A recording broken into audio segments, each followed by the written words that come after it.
Life moves fast, and so should the answers to your biggest questions. Welcome to Endo Batteries Quick Connect, your direct line to expert insights. Short, powerful, and right to the point. You send in the questions, I bring in the experts, and in just 5 minutes, you get the knowledge you need. No long episodes, no extra time needed. And just remember, expert opinions shared here are for general information and not for personalized medical advice. Always consult your provider for your case-specific guidance. Got a question? Send it in, and let's quickly get you the answers. I'm your host, Alana, and it's time to connect. Today, I am honored to welcome someone who has truly shaped the landscape of endometriosis care, Dr. Kerin Orbuch. Dr. Kerin Orbuch is the founder of Iris Wing Sanctuary for Endometriosis Surgery and Wellness in Los Angeles, where she provides compassionate, individualized care rooted in both advanced surgical expertise and whole body healing. She is a board-certified OBGYN and fellowship-trained endometriosis excision surgeon, having trained under pioneers like Dr. C.Y. Liu and Dr. Harry Rich, names synonymous with the evolution of minimally invasive surgery. Beyond the operating room, Dr. Kerin Orbuch is known for her integrative approach, blending Western medicine and functional healing by collaborating with nutritionists, pelvic floor therapists, psychologists, and acupuncturists to help her patients truly heal, not just manage symptoms. She's also a co-author of the widely acclaimed book, Beating Endo: How to Reclaim Your Life from Endometriosis, and her advocacy work extends beyond the clinic.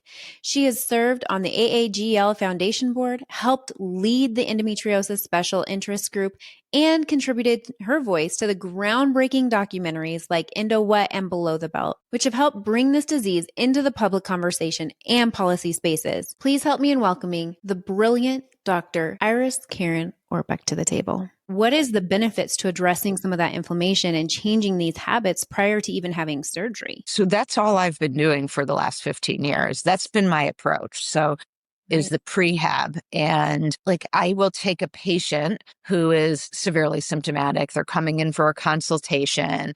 Of course, they're like, I want your soonest surgery. I then explain to them the multitude of coexisting conditions that I think are happening in their body, right? Really, I individualize care. Consults are an hour and a half at least. And I have read every medical record before I enter into that consult. So I could have read for 4 hours before I stepped into that consult. So I know every bit of their record. So then I explained to them how all of these coexisting conditions like pelvic floor tight muscles or painful bladder syndrome or SIBO or anxiety or trauma or POTS if they've already been diagnosed, or MCAS, mast cell activation syndrome if they've been diagnosed, EDS, whatever they're these overlapping pain conditions, right?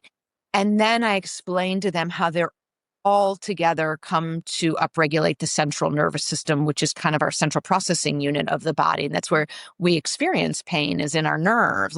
And so I explained to them, well, we're going to lift up as many hands off of this hot stove that is flaring our central nervous system. The more prehab we do, the quicker you're going to recover after surgery. And then the patients are A, overwhelmed, B, they're crying. Tears, A, both of joy and of thank goodness, I finally feel like there's a path towards healing. And then just utter overwhelm, right? As they're getting ready to walk out the door. And then I see them at short-term intervals. I see them at 6 weeks. And then I'm like, we can go ahead and schedule surgery. For each one of them, it's a little different. I'm like, okay, I think in 3 months you'd be ready, or 4 months or 6 months. It just depends on the history where people are at. I'm like, you can go ahead and schedule surgery. And then I seeing them roughly about every 6 weeks to keep explaining what's happening. So they are partners and they're understanding things. I typically, not for all patients, but I'd say for the bulk of the patients, at minimum, they're 20% better. And many of them are 60 to 80% better before I step foot into the OR. The ones who in the pre-surgery appointment and then the day of surgery appointment who are like, I'm not better, it's usually they haven't done the PT. And they're for valid reasons. It's financial reasons. They can't do it.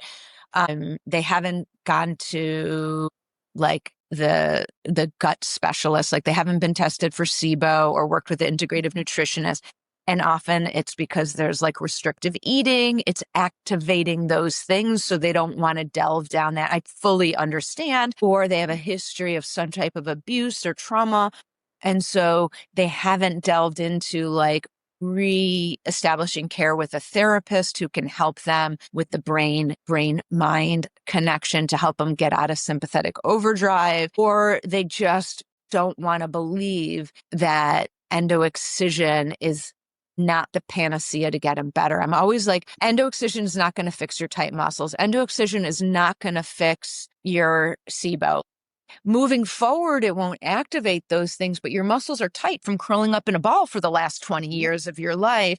We need to undo that, or at least make a dent in undoing it. And since I changed how I'm doing things, so like the last 15 years, I remember prior to that, I'd give a prescription for a narcotic for like 40 narcotics or something like that. Now my patients take between like 0 and 2 after surgery. There's some who need more, and there's no judgment here, none at all. But most of the people don't need that, right? Assuming that they've really partnered and they have the ability to partner. That's a wrap for this Quick Connect. I hope today's insights helped you move forward with more clarity and confidence. Do you have more questions? Keep them coming. Send them in, and I'll bring you the expert answers. You can send them in by using the link in the top of the description of this podcast episode, or by emailing contact@endobattery.com or visiting the endobattery.com contact page. Until next time, keep feeling empowered through knowledge.